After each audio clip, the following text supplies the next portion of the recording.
This world isn't wrong to be.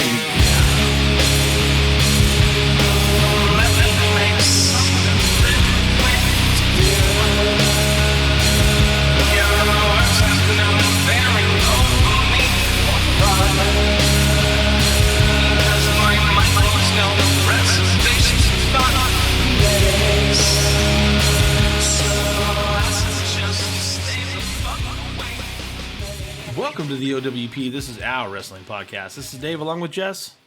Yes, David, yes. And Craig. Oh, yeah. Bringing you our perspective on the world of professional wrestling. No inside sources, no ties to the industry, just stories from the diehards, sharing opinions with you. And now on to our topic today, who did it better? Hit us up on Instagram at O.WP2019. Click on Linktree. You can find us on several platforms, including Apple, Spotify, SoundCloud, YouTube, iHeartRadio, Stitcher, Google Podcast. And don't forget, we are now part of the Wrestle Hub family, all about wrestling podcast. Catch them at the Wrestle Hub on YouTube and Instagram. What's going on, guys? Hollywood gets to hog all the glory, and when they have awards shows or movie premieres, you always see the magazines afterwards, or like the art magazines. What am I talking about? Is this 1990? You always go online and see all the online articles of who wore it better. So why don't we talk about wrestlers that do the same either signature or finishing move? And there's a lot of them. And who did it better? Who did it better? That's our hook, huh? Yeah, I like it. All right, signing off. And did this come from a suggestion? Was this a fan suggestion? Yes. God, how can I forget? I have cloudy brain, as I explained to you guys. Zupad. Our friend Joseph, Joe, who we've grown up with and is a massive Ric Flair fan. So I've been trying to get on this podcast for months. He's not perfect, but he actually legitly sideshow. We did a backyard wrestling when we were younger. We actually built a ring. Joe handmade a Ric Flair robe. It was a red bathrobe that he hand sewed feathers onto around the seams on the front and stuff. And he actually, when he graduated college a few years later, he wore it when he graduated college up on the stage. That's what kind of a dedicated Ric Flair fan Joe is. And Dave, Joe, and I went to SummerSlam 2014 at Staples Center a few years back, and Joe wore his robe, the same one. He still had it. Yeah, he had to glue some feathers on. It was a little rickety, and so many people came up to him and wanted pictures with him. And wow, I still have one actually in my phone of a father and his son who had a really nice replica championship belt that they let Joe hold while they took a picture with them while Joe. Oh, that's fun. So and everywhere we were going, it was obviously. I'm gonna have to flash a picture right now of that. And it's not a great robe. It's not the $30,000 bedazzle. It was kind of impressive when he was 17, but it's just a little bit of glitter squeezy paint, and then the feathers are all falling off. And he's put it, but it's 25 years old at this point, right? Like so, man. You gotta admire. But I think he makes some alterations, and he brought it out for WrestleMania when we were in New Orleans. That's right. I forgot he brought it out in New Orleans. Oh my God. I was like, what smells like moths? Do you guys? And then Joe was like, no, I'm just kidding. What smells like 1994? Yeah. Because honestly, like if you're being real about it, not to pick on Joe too much, but you can't wash that thing. I mean, no. You can't. No. Man, that robe. You got to. Does something smell like the band All for One? Oh man. Well, love you, Joe. Good idea. Thank you for the idea. This topic. He's like, why don't you do like a who did it better kind of thing? And we were all sold on it immediately. And I was like, all right, fair enough. Yeah. Fair enough. Yeah, it's a good idea. Well, you guys ready to get into the first one? No. Yeah. Drumroll anyway. The first move is. I get stressed out on these. I don't know what to choose. No, Everybody it was difficult researching. There's a lot. Like you could get into some fights, and you're gonna forget some people and some. Yeah. Let's go. Woo. Yeah. First move is the DDT, and we do have some finalists up here. I'm out of here. Yeah. Jake the Snake Roberts, Arn Anderson, Raven, or Michael Hayes. So I chose. I'm sure I'm forgetting people. I just chose four of the thought starters. I can just think of. get it going. Whatever. Yeah. Leave it in the comments when you watch this on YouTube or wherever you're at, and say you missed this guy, and we'll take it under consideration. Right. We'll talk over it. It's gonna be heated. You like Randy Orton, right? Like anyone that does a DDT, like Moxley. Like forget it. Like it's everywhere. But I mean, think though that's a good core group of what you said there. The criteria that we should follow is, you could pick whoever you want of the four. Sure, you know, sure. Whatever your belief is, your belief. But I'm thinking of like, did it accentuate their character? Did they execute it well? Meaning, did it look good? You can have a finishing move, but be like, that guy kind of did a brainbuster shitty for so many years, but that was his finisher, so people knew him as the brainbuster guy. But I'm like, that might not have been the best execution of the brainbuster. So Sure. or whatever, or this move, for example. So I kind of wanted just us to think about how it played into their character, how they used it, and the execution. Was it sloppy? Was it good? And Jess also has some fantastic notes here. He gives us a little back history. Mexican wrestler Black Gordman was the earliest wrestler to be seen using this move in the 1970s. Black Gordman. Sorry. Black Gordman, apparently. Yeah. Jake Roberts got it more popular in the United States. To perform a DDT, a wrestler puts the opponent in a front face lock and falls backward, causing their head to crash into the mat. Why is my name on the list? I could not find footage of Black Gordman. I did try, and I could not find it. Maybe I didn't look hard enough. But interesting. So if you listen to our show, Black Gordman, I'm sorry. It sounds like a rib, actually. Yeah, like there's no such thing. This is not real. That's not real. He's not real. Yeah. Well, Michael Hayes, right? Like, if you just dig into it quickly, he wasn't like his overall finisher, was it? I mean, wasn't what he usually wrapped up with. Yes, well, with the Freebirds, he did. He Yeah. used the DDT as finisher. He would sting people with his little left hand that he would do. He would hit a left hook real quick and stun people and then snap hit the DDT. So he was known for it. I threw him on here as kind of the wild card. Again, Craig made another good one. Randy Orton does that cool one where he hooks the feet on the middle rope of his opponent and then falls back on the DDT. That's a good signature move. But again, not a finisher for him. Ziggler's got a good one. Rock had a good one. There's a bunch of people like you could. So you're saying, Dave, that Michael Hayes is your first? It's easy to eliminate him, is what you're saying from your choice. Yeah, that's where I was kind of going with it. I don't know if anybody disagrees. No, I don't disagree. I'm gonna start it off. I picked Jake Roberts. Yeah.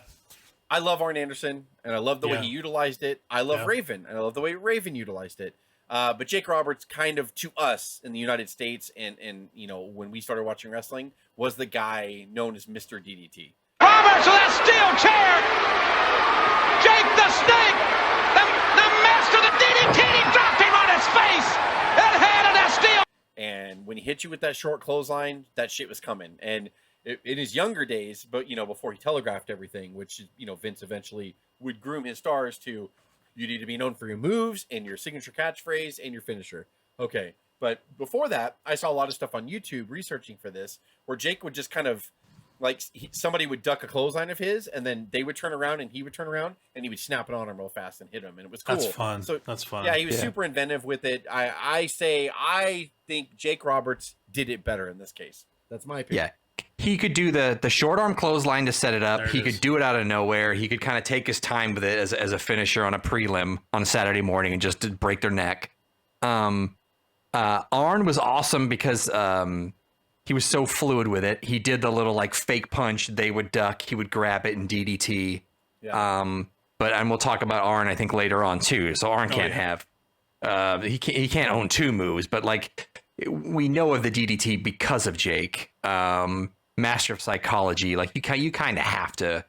Everyone else is a replica of what he did and what he brought. Besides Black Gordman, but I know. I mean, you took the words right out of my mouth, Craig. When you talk about the setup, the biggest thing about Jake, I mean, I know I didn't realize I hadn't seen the footage that Jess was talking about, saying there were times where he would catch you literally out of nowhere, like a Randy Orton RKO. I didn't know he had done that, but you start to see the showmanship of it when Jake would set you up for the short, basically the short line DDT. He'd grab you by one arm and throw you into it and thrust you and get you set up for it, and then he would literally look around and do this. You knew, hey, it's time, and people would go nuts knowing the DDT was coming. Jake Roberts, we can't say enough about him when it comes to the promo work. He's so cerebral, understands the psychology of a great wrestling match. Jake can do anything if he was able to put his mind to it. Probably too smart for the business and why he attempted to destroy himself so many times. So another topic for another day, but nobody, in my opinion, had the greatest setup finisher into a DDT where you knew like in my mind, I think DDT. I immediately go to Jake every time. That's just where my mind automatically goes. So we swept here. Yeah, all of us are going with Roberts. It's not even. Let's wrap it up. I did not. Thanks for joining us, everybody. Yeah, so all of them are going to be like that. Tune in next week. Nah, I don't. And we know we'll you all have different. Comment below. We know. Yell at us. Such a mark. It's Jake's such the obvious choice. Yeah, everybody knows that Black Gordman was the fucking best, bro. Know your history. All right, let's go next one. We have the he was up and spear, right? Also known as the shoulder block takedown. This is an attack where a wrestler charges their standing opponent, jumps toward them, and puts their shoulder into the opponent's cut area. This causes the opponent to fall backwards and shit their pants. It's just like, you need to read it, Dave. You better just read wrote the that. notes. That's actually that's in the notes. It's in the notes. So we have 4 finalists here. We have Goldberg. Four. Roman Reigns, Edge, and Rhino. Goldberg, Roman Reigns, Edge, and Rhino. That's what you said? Okay. Yeah. Yes. Mm-hmm. So, go ahead. It'd be so easy just to go with Goldberg. I think that's a lazy answer. It And is not a a lazy bad answer. one. Not a bad one. I mean, people like to rip on him because, he never got great in the ring. And he's, especially with the match against The Undertaker a couple years ago, it was awful. And Goldberg flubs and either knocks himself out accidentally often or almost kills someone often. Jess, who's he spearing behind you, by the way? Huh? Who's Goldberg spearing I behind think you? he's spearing Paul Heyman. And it looks like Heyman, right? I think it was Heyman. I just chose it because it was I knew my fat head wouldn't block the entire move. So that's why I chose it. Looks but great. Yeah, I'm pretty sure it's Heyman. That's fantastic. So he would be the easy answer and not a wrong one. I mean, think of the wave that he has ridden his popularity from 97, 98, 99, all the way till anytime he comes back, basically.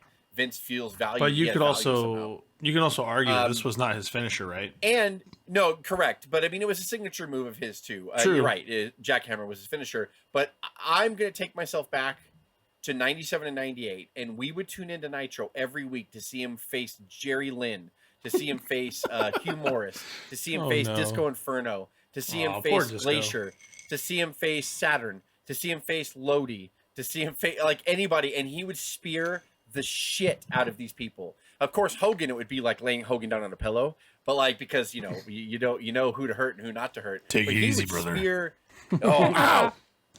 He's like, I'm not even running across the ring yet. I'm staring at you from across the ring. He's like, I know, brother. It's just rough. It's hurting my back, brother. Oh, brother. So, so if you really take those 2 years, Goldberg really did. He probably really hurt them, but I mean, he looked violent in this spear. So I would not fault someone to choose Goldberg, but it's not my choice. Roman Reigns, I know he does a Superman punch, but he's been using the spear basically as his finisher for a while. So you got to throw him up there. He won't be my choice either. I'll just skip him. And no offense against Roman, I just don't know. No. Edge, to me, is a top contender in this. Edge didn't look particularly violent when he would do it, but he did spear Jeff Hardy off a fucking ladder. That was a big one, or the ring where the belt was intense. But Edge used it and used it effectively as his finisher for years, both face and heel. He's using it now. It almost crippled him because he did a spear one time when he had neck injuries. And when you spear someone, they kind of front face lock you to try to absorb the blow. And he kind of inadvertently DDT'd himself when he did it to someone on the floor and gave himself a stinger. And that's why he had to go away for however long Edge was out, 10 years or whatever. Yeah, it's close to a decade, if not longer. Yeah. So Edge is a good one for me because it helped his character. He was a smaller guy, so it wasn't the viciousness you knew. It's just like he could nail you anywhere from it. Or the last choice is Rhino, which if like Goldberg, if you go back into the ECW machine and you watch him, Rhino killed motherfuckers with the spear. I mean, he just, Jesus Christ, Rhino was awesome. And he had no neck and he had these fucking massive thighs and he was like a locomotive. So he would start spearing at you and you had no choice but to take the most horrific bump of your life because he was going to go right through you if you didn't. So I'm going to go with Rhino. Rhino. No way. Are you Goldberg's you can't do that. Somebody else. Goldberg's your photo behind you. No, the Rhino was mine. I don't think I can give Goldberg anything with an award. Although the most, like, if we want to talk about the most famous spears of all time, him doing kind of Bret Hart is one of them. Edge off the ladder, which Jess kind of said that reminded me of it. one. But like, when I think of someone who's when I think of them, I think of the spear. I think of Rhino. I wasn't a huge Rhino mark, but that's the only thing I remember from him is he absolute devastated people with his spear. Edge, and it's funny because like looking back, YouTube has compilations of everybody and all these moves, and I was surprisingly disappointed with watching little Ed's kind of highlights of spears because I always remember he fondly had them. He did it textbook. Yeah. In other words, like you saw, it was almost like you're watching a wrestler instructor show you how to do that move. He was easy with the bump, and you know, but his energy. We're not talking about Kona Crush here. Easy. Yes. Easy. Like, and not to mention Christian also had a spear also, which I don't know if it diluted it or whatever, but like Lashley had a good one. Batista had a good one. Oh yeah, those are good. But I can't do Reigns either, which is funny because I mean that is a spear's coming, but I'm with Jess. Like I'll give it to Rhino because I can give it to Rhino, and I think he deserves it. And I think unheralded guy's been around. You don't know how long Rhino's been around, like unheralded really, but like he could spear the shit out of you. Like 100 years. This is to you, Rhino. Cheers, buddy. Oh, can you feel him up? Let's go! Yeah! Going through the screen! Yeah, there you go. Cheers, Rhino. Cheers. Yeah, I tell you, it's the same. I'm not going to take too much more spin on it. You guys have said it all. Rhino is... I don't remember Rhino for a lot of things, except for when he spears people. I'm like, I think he killed that guy. Pretty sure he died. All right, so we're agreeing too much. We got to start fighting. I know. We're probably gonna argue in a minute. In a row. But straight up, like, if you want to fight for Edge, because my problem is I'm probably more biased towards Edge. You guys all know why. I have a problem with him at the levels he's obtained, and you guys disagree with me. But you can argue that Edge without the spear, you're breaking up, and I don't know what you. No, said. I'm saying Edge without the spear, it would have made him. It would have made him less. He took the spear to a whole other level. So you can put Edge on that map, and it was textbook and it was super safe. So you got to respect it. But I when I watch Rhino spear somebody, I'm like, is he breathing? Like that's how I always felt. And ECW was always more violent anyway. So you're like, okay, you better check that guy for a pulse. So 2 in a row, Jake Roberts and Rhino. I think we'll have some disagreements coming. It'll be fine. The third one is the Spine Buster. Best abdominal stretch. Sorry, go ahead. The abdominal stretch. Fantastic move. Rick Martel actually did a great abdominal stretch. Good choice. He's my choice. I was going to go Jacques Rougeau, but that's fine. Splitting hairs. Yeah, well, just kidding. The Spine Buster. This move can be performed from a standing position or with an opponent running towards the performing wrestler. A wrestler picks up their opponent from the waistline. Both wrestlers are facing each other, ready to kiss, and either slams them down to their back, remaining standing, or falls on top of their opponent as they slam them down, which is my preference. We got the finalists of Ron Simmons, don't forget about him, Arn Anderson, Triple H, or The Rock. This is tough, but not for me. Go. I'm not doing this. Go. Let's get into it. Triple H, textbook spine buster, right? Did it very well. When he hit it, the crowd would pop really, really well. But I don't remember Triple H ever actually using the spine buster as an actual finisher. Really. He's always used the pedigree. That's not what this is about, though. It's just I get it. I get it, but that's part of my criteria. Is it was a great move and he did it really well, but it wasn't something that would signify the end of the match that you would remember him for, right? Yeah. So Rock the same way. The Rock can do any move and do it well and be a finalist in almost every major maneuver you want to talk about. But again, we're talking about the Rock bottom here, and that's what you always remember the Rock for, or the People's Elbow, which is fun, right? Ron Simmons and Arn Anderson are your finalists without a doubt. Ron Simmons, like I said, probably hurt some people. Absolutely devastating spine buster. I'm a homer for this one. I'm going to give it with a slight edge to Arn Anderson, only because I feel Arn Anderson has the most textbook spine buster. Probably hurt himself, if anybody. Never hurt anybody else with it. Every time he did it, it was absolutely devastating. He would actually throw them in the ropes, grab them, and churn them, and throw them to the mat with such devastation. It was such an amazing maneuver. also safe, which you got to respect. And it was really how Arn Anderson would finish up. If he was going to beat you, I mean, Arn Anderson would always sometimes trick you, do heel work to win, and not always hit the finisher. But if he was face work, he was hitting the spine buster if he was going to win that match. And I think it's still he did it a few months ago, right, on AEW as an old ass man. So. Yeah, and still looked amazing. Like I'm like, okay, Arn Anderson can do this till he's 100 years old. When the boss tells you to take a tells you spine to buster, come out and do a give spine it, buster, you gotta do give it. So I'll tell you, I don't want to take the spotlight from anyone, but I clocked in and clocked out after taking the. Yeah, I did. I just did it, and it was fun. It was fun. I'll fuck you up. and I believe it. Can you imagine Arn Anderson walking and say, "Look, son, I did this on purpose too." Simmons and The Rock deliver the Spinebuster similar, and Anderson and Triple H delivered it similar. Yeah. To where Anderson would pick you up and turn with you and slam you down. Triple H copied that because I believe he was paying tribute to Anderson when he did it.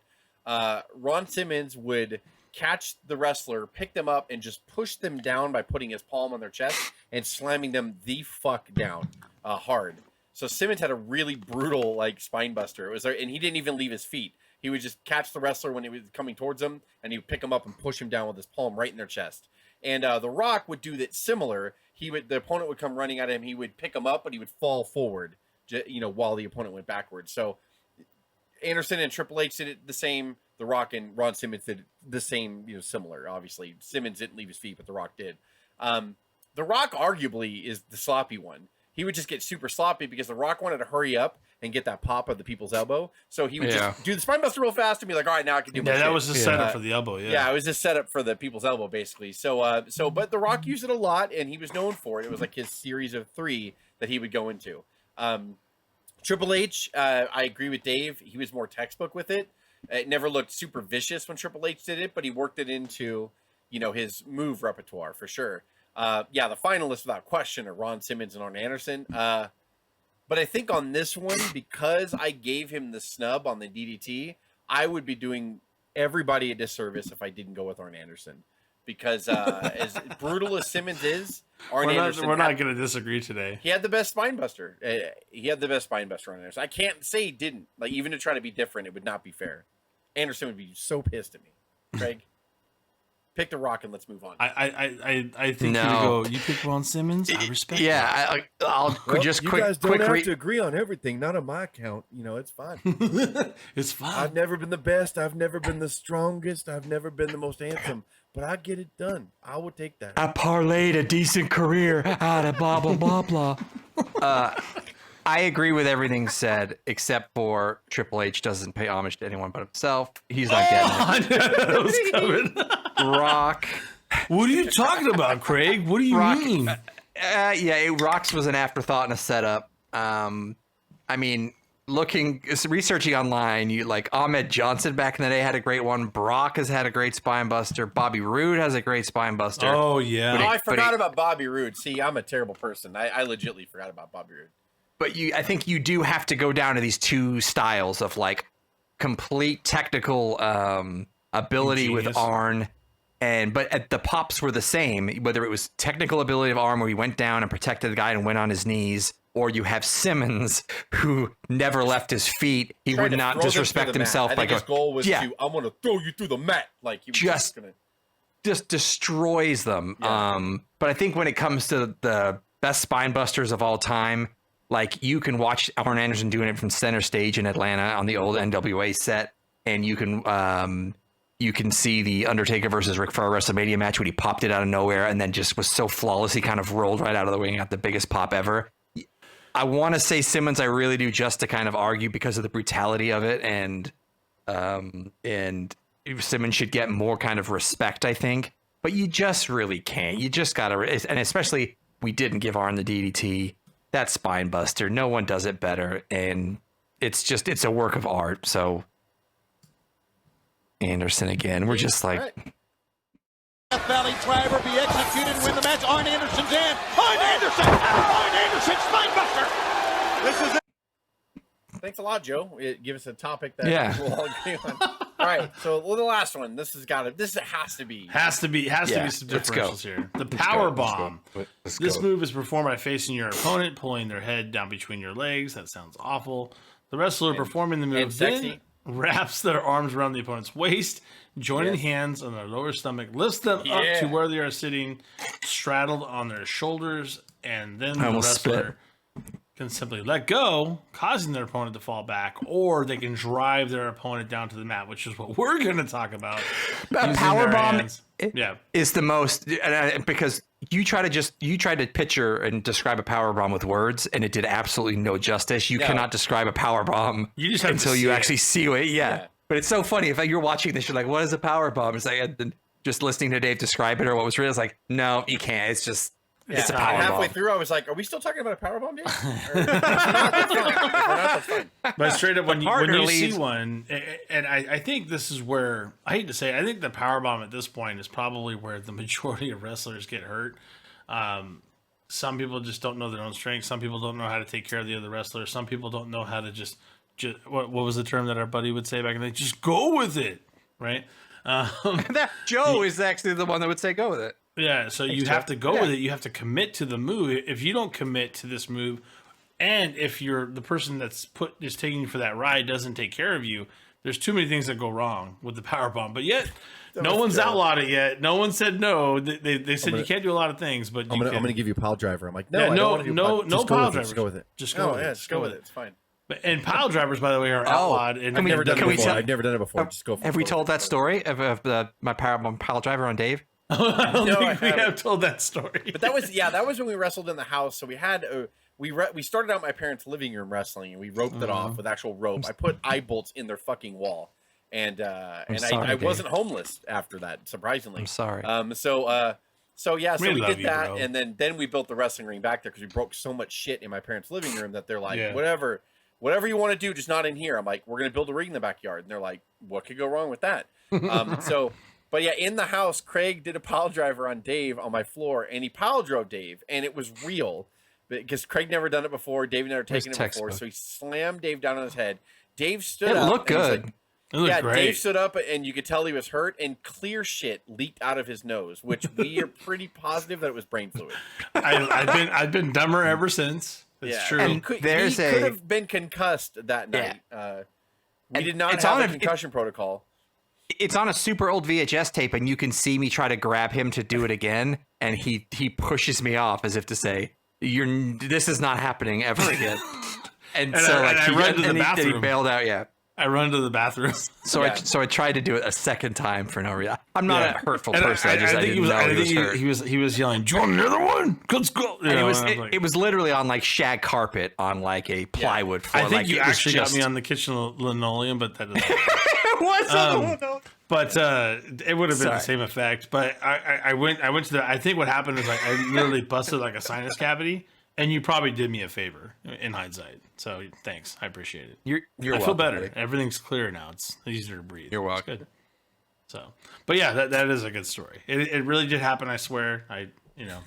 It's good stuff. Anyways, going back to our power bomb, we have honorable mentions here of Undertaker and Kevin Owens, but our finalists are Sid Vicious. That's a good one. Kevin Nash. What are we doing? Batista or Vader? So, and I know a so bunch tough. of people do the power bomb, especially now. They use Well, it's- power bombs it's as like easy. setup moves, Yeah.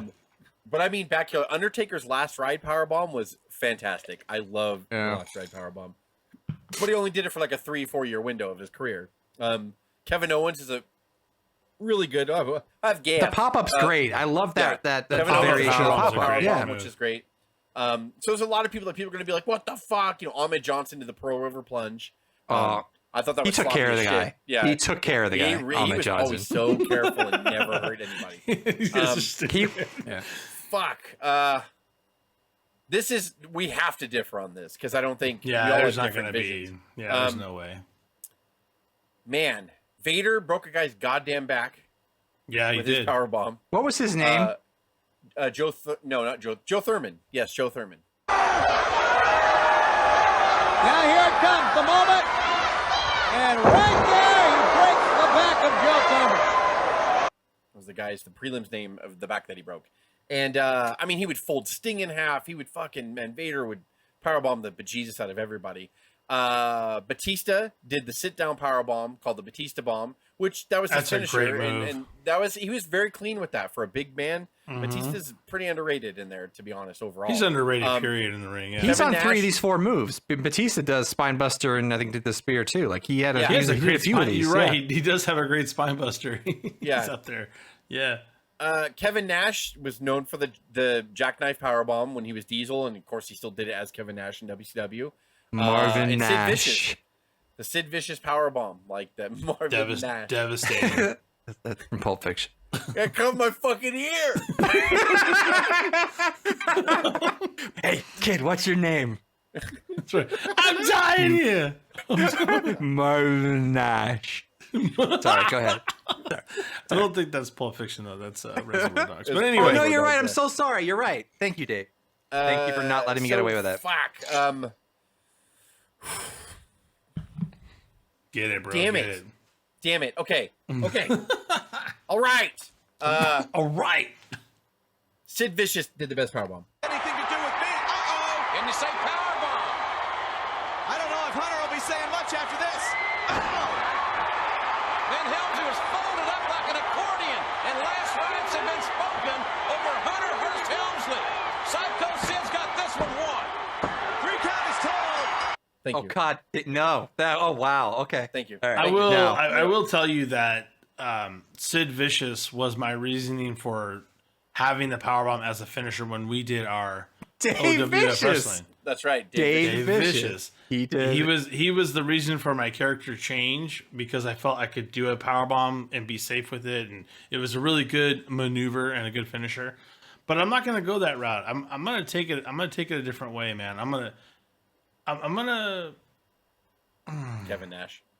No, that's fucked up. I don't even know why he's on here. I would put Kevin Owens over Kevin Nash at this point. Yeah, it is. Nash has the laziest powerbomb in the history of powerbombs, right? It's just what he's known for. It doesn't he mean gives it's up good. before he picks them up. He gives up on it. He's like, I'm gonna head Vader on this one, man. I think Vader had a devastating powerbomb. Like you said, he literally broke bones on a powerbomb. Like, yeah. But here's what I will tell you, and I'll piss you all off with this statement. If Kevin Owens was in the final, I would pick him. I would right now. Honestly, I wanted to do Kevin Owens.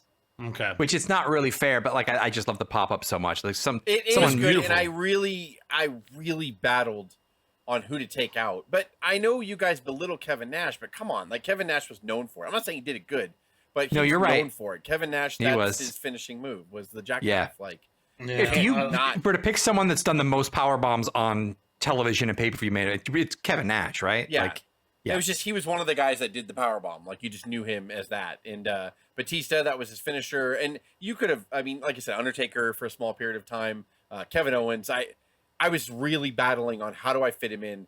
I even thought I'm going to go back and put 5 choices for everyone just so I could put Kevin Owens in. That's what I really thought because I really wanted to put him in. But I think it's a good foursome, actually. I think, and then we debated before we kind of jumped on, like, is Razor's Edge a power bomb? Like, when I was reading around too, a lot of people consider it. I consider like that. It's kind of a crucifix power bomb, but I don't consider Ramon a power bomb. No. Yeah, it's its own move. It's the Razor's Edge, right? I mean, it's its own move.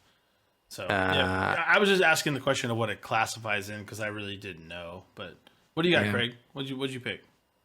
I'm busting through the rules. I don't care about rules. I'm a rule breaker. I'm getting out of the foursome, and this is going to be controversial. And it just happened in my research, and I didn't really think about it at the time. But I found a compilation of Ryback's power bombs, and I heard America just go, "Oh, what?" But there's no reason why Ryback should be ever considered kind of the best power bomb. But for some reason, my goodness, I don't know why. I saw a highlight reel of Ryback, and he was stiff as shit. He destroyed people, like even to the point where like I was like, worse than Vader, like. Maybe I don't know why. It's a very, very strange, unorthodox pick, but I Ooh, I'm sorry. I'm going Ryback. All right, you were rogue on that one. So we agreed on all of them, and this one had to be the one where the wheels just came right off the button. Ryback. You know what? I regret it. It came out of my mouth, and I regret it. I'm sorry. Do I have to pick Ryback? You can't take it back. Too late. No takesy backsies. Ryback was brutal. He was. I picked Sid because I thought I liked his form the best. Yeah. Because Nash would do the jackknife and not care if his opponent sat up. Does that make sense? Like, when he picked him up for the powerbomb, Nash would just pick them up and whip them and almost throw them to the side to where, like, it would look sloppy, it would look uneven. His opponent couldn't land right sometimes. Like, Nash just did it really sloppy. Vader's very vicious, but Vader would do it super tight and not spectacular. I mean, he just did it to hurt you. So he'd pick you up and he would lean down forward with you, not fall with you, but lean down forward and let you go right when you hit the mat. Sid would pick them up and they would straddle his shoulders. And so he would have them high up for everybody to see, which is kind of the point of a wrestling move. So the top row can see it. And then he would push them down, but he would let them go mid-air so they could take the bump on their own. Except if you're Brian Pillman and he tried to kill you in the cage. But other than that, like, Sid was always very respectful with it. And because he was so big and his form was so good, I always liked his power bombs. And for some prelims, don't get me wrong, Sid would murder them. And like, he would kill them with the choke slam and then pick them up and powerbomb the living shit out of them. WWF, he was a little tamer when he was there as Sid Justice in the early 92 or whatever, 91, 92. He was very, like, easy with the people on the powerbomb because you're in the big league. So even if you're powerbombing the Mountie, you lay him on a mattress, like, basically. But in WCW before that and after, when he came back to WCW, he powerbombed people pretty hard, but he always fully extended them up so they were sitting straight up and they knew the bump was coming. So I always they were braced and ready. It was like, and it was perfect slow motion. It was just like almost like the longest power bomb. Very fluid though. Yeah, it was good. Yeah. So I could get if people shit on that because I didn't choose some other people in these categories because they were too textbook with it, like Edge. But I just thought Sid's height made up for it. He was so big, and he would just do, and his voice was so loud. Tell them, Jess, if they're mad about it, be a man and get behind your keyboard and type it out. God. Yeah. They're all bitches. No one's gonna fucking do shit. Yeah. God, be a man. Yeah. Troll me on Ryback. Troll me. See what happens, bro. Hit us up on Instagram at O.WP 2019. Click on Linktree. You can find us on several platforms, including Apple, Spotify, SoundCloud, YouTube, iHeartRadio, Stitcher, Google Podcast. And don't forget, we are part of the Wrestle Hub family, all about wrestling podcasts. Catch them at the Wrestle Hub on YouTube and Instagram. This is Dave, Jess, and Craig with the O.WP Marvin signing Nash. off. Have a good one.